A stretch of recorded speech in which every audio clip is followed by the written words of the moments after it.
हाँ, मैं जा रहा हूँ हम्पी इस आदमी के चक्कर में। I am Raunak, monkey magic. मेरे सबसे फेवरेट टाउन हम्पी। हम्पी से सुंदर जगह इस रीजन में तो मेरे को नहीं पता है, और ये वाला हम्पी सबको देखने को नहीं मिलता। 2 साल पहले जब पहली बार हम्पी आया था, और इतनी सुंदर जगह। Hampi is genuinely one of my favourite places. मैं सोलो ट्रिप पे निकल तो गया था, लेकिन मेरे को कोई आइडिया नहीं था कि मेरे को जाना कहाँ है। तब मैंने खुद को एक चैलेंज दिया। अभी मैं हूँ थेविम स्टेशन पे और यहाँ से जो भी पहली ट्रेन आएगी और उसका जो भी लास्ट स्टॉप होगा वहाँ तक जाऊँगा। अभी मैंने टिकट काउंटर पे पता किया तो अभी जो ट्रेन आने वाली है रिसेंट में वो उसका लास्ट स्टॉप मडगांव स्टेशन है, मतलब यहाँ से 30 किलोमीटर समथिंग। तो मैंने अभी ले लिया टिकट मडगांव का और वहाँ जाने के बाद पता करेंगे कि आगे हम कहाँ जाएंगे। मैं स्टेशन पे ही बैठ के मेरी ट्रेन का इंतजार करने लगा। तभी एक ट्रेन आके रुकी जिसका यहाँ स्टॉप भी नहीं था, लेकिन मैं उसमें नहीं जा पाया क्योंकि मेरे पास उसका टिकट नहीं था। फिर करीब 7:30 बजे तक मेरी भी ट्रेन स्टेशन पे आ गई और फिर मैं ट्रेन में चढ़ गया, लेकिन ट्रेन इतनी खाली हो गई ये मेरे को नहीं पता था। पूरे कोच में मैं अकेला था और मेरे बैग को भी पर्सनल सीट मिल गया था। करीब 1 घंटे बाद ट्रेन हमें मडगांव उतार दी। मडगांव के आगे कहाँ जाऊंगा ये मुझे नहीं पता था। दिमाग में एक जंग चल रही थी और मेरे पास 2 रास्ते थे। सोलो ट्रिप पे निकला हूँ और मेरे को कोई आइडिया नहीं कि मेरे को कहाँ जाना है। मेरे पास 2 ऑप्शन थे, या तो मैं केरलम के कोची जाऊँ या फिर हम्पी जाऊँ, जो कि एक टाइम का वर्ल्ड का सबसे रिचेस्ट सिटी में से एक था। अभी टिकट काउंटर पे चलते हैं और पता करते हैं कि मेरे को अभी कहाँ का ट्रेन मिल सकता है।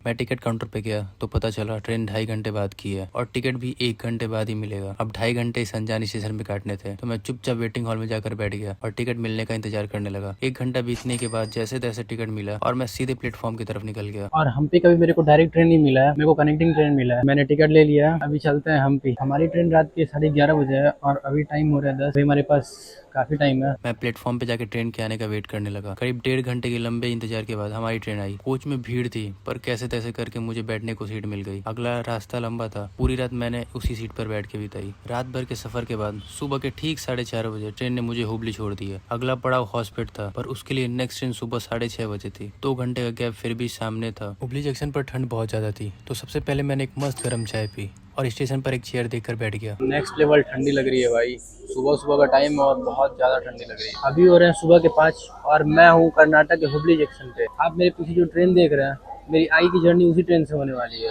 थोड़ी देर के इंतजार के बाद ट्रेन का गेट खुला और मैं ट्रेन में चढ़ गया। ट्रेन पूरी खाली थी और मेरे बैग को फिर से एक पर्सनल सीट मिल गया था। मैं मस्त आराम से उसी सीट पे सो गया। थोड़ी देर बाद 6 बजे तो कुछ लोग कोच में आए और ठीक 6 बजे ट्रेन चलने लगी। रास्ते में बाहर बढ़िया बढ़िया नज़ारों को देखते हुए और गर्मा गर्म प्याज के समोसे खाते खाते मेरा सफर आगे बढ़ता रहा और फिर मैं पहुंच गया हॉस्पिटल जंक्शन। रात भर के ट्रेन के झटके खाने के बाद और इतना थका देने वाली ट्रेन जर्नी करने के बाद फाइनली हम पहुंच गए हैं हॉस्पिटल जंक्शन। स्टेशन से निकलकर सबसे पहले मुझे एक बढ़िया ब्रेकफास्ट करना था, तो एक नॉर्मल सा कैंटीन देखकर मैं अंदर आ गया, अपना बैग रखा और मस्त साउथ इंडियन ब्रेकफास्ट किया। इडली सांभर विद नारियल की चटनी। ब्रेकफास्ट करके पूरा पेट भर गया था, तो मैं सीधा निकल गया बस स्टैंड की तरफ और वहाँ तुरंत मेरे को बस मिल गई। 20 रुपए का टिकट लिया और बस की खिड़की से बढ़िया पहाड़ और नदियों का आनंद लेने के कुछ देर बाद मैं पहुंच गया हम्पी। बिना किसी प्लान के मेरे सामने था इतिहास का सबसे अमीर शहर हम्पी। पर अभी एडवेंचर खत्म नहीं हुआ था, क्योंकि मेरे पास रहने का कोई ठिकाना नहीं था। करीब 1 घंटे धूप में ढूंढने के बाद फाइनली मुझे एक बढ़िया रूम मिला, जो कि तुंगभद्रा रिवर के व्यू के साथ मिला था। मैं रूम में गया, नहा धो के फ्रेश हुआ और निकल पड़ा हम्पी एक्सप्लोर करने। पूरी रात ट्रेवल करके आया हूँ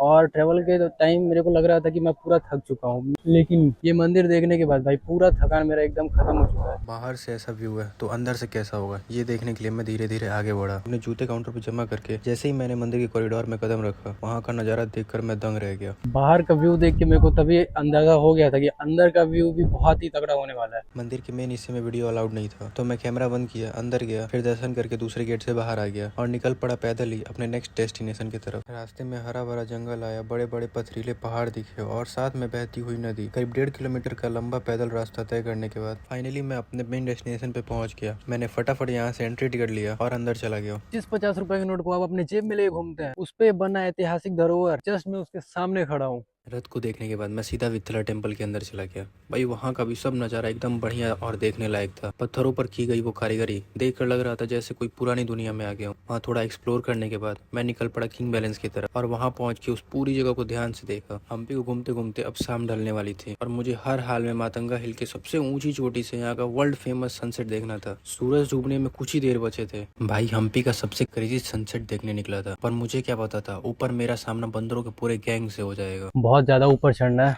और अभी मैं केवल थोड़ा सा ही ऊपर आया हूँ और बहुत ज्यादा थकान हो गया है। मातंगा हिल चढ़ना कोई मजाक नहीं है भाई। पत्थरों को काट काट के ऐसी टेढ़ी मेढ़ी सीढ़ियां बनाई गई हैं। ये एक गलत कदम और सीधा कलेश। ये सनसेट मिस तो नहीं होगा, लेकिन बादल बहुत ज्यादा है तो क्या पता हमें सनसेट देखने को ही ना मिले। रास्ता इतना जंगली और सुनसान था कि अकेले जाने में डर लग रहा था, पर मैं रुकने वाला कहाँ था। थोड़ा और ऊपर गया और एक ऐसा चट्टान मिला जहाँ पकड़ने के लिए कुछ नहीं था और हवा भी तेज चल रही थी। तो फिर मैं प्लान किया यहीं बैठ के सनसेट देखने का। क्योंकि इसके ऊपर जाना मतलब नेक्स्ट लेवल रिस्की है और काफी ज्यादा हवा चल रहा है। तो अभी हम यहीं से अपना सनसेट एंजॉय करने वाले हैं। और ये हम्पी का व्यू देखो, ये विरूपाक्षा टेम्पल, ये माउंटेन्स भाई। मुझे लगा चलाक बनकर यहीं से सनसेट देख लूंगा, पर तभी सीन में एंट्री हुई असली विलन्स की। बंदरों का झुंड आ गया अचानक से और मेरे को वहां से भागना पड़ा। ऊपर मेरे सिवा कोई इंसान नहीं था, बस बंदरों का आतंक बढ़ते जा रहा था। हार मान के मैं नीचे आ गया। 2 बार मैं अलग अलग ग्रुप के साथ फिर से जाने की कोशिश किया, लेकिन थकान की वजह से नहीं जा सका। मैंने ये फाइनल किया, कोई ना भाई, सनसेट मिस ही करते हैं। लेकिन तभी 3 बार ट्राई करने के बाद फाइनली मैं दोबारा जाने का ऊपर कोशिश कर रहा हूँ।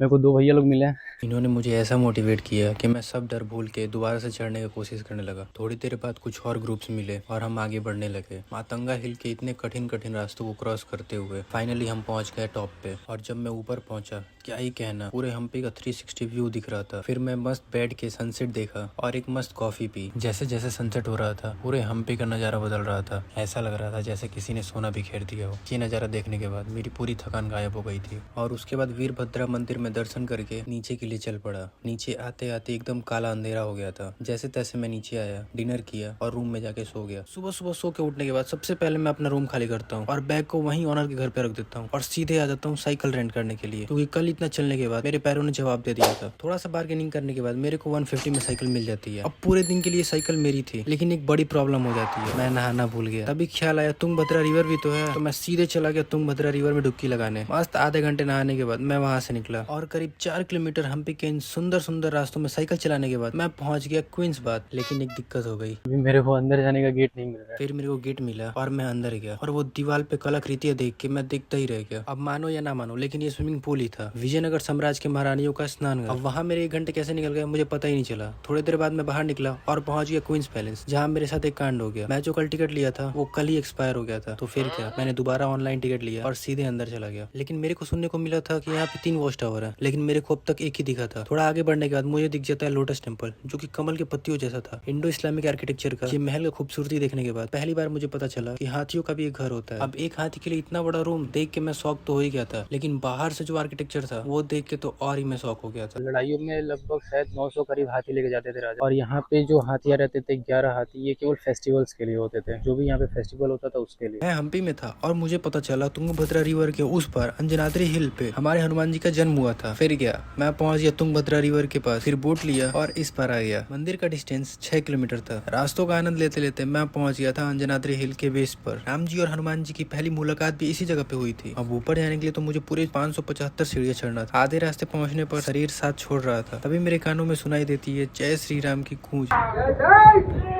और फिर शरीर वापस चलने के लिए तैयार हो जाता है। कुछ देर बाद ऊपर पहुंचा तो नजारा बिल्कुल बदल गया था। तुंगभद्रा रिवर और हम्पी का इतना प्यारा नजारा देखने के बाद मैं मंदिर में गया, हनुमान जी का दर्शन किया और मुझे वहाँ श्री राम सेतु वाला पत्थर भी देखने को मिला। दर्शन करके मैं बाहर आया, नारियल चढ़ाया और फिर नीचे निकल पड़ा। हम्पी एक्सप्लोर करने के बाद अब बारी थी घर जाने की। और फाइनली यहाँ से हमारा हम्पी का सीरीज खत्म होता है।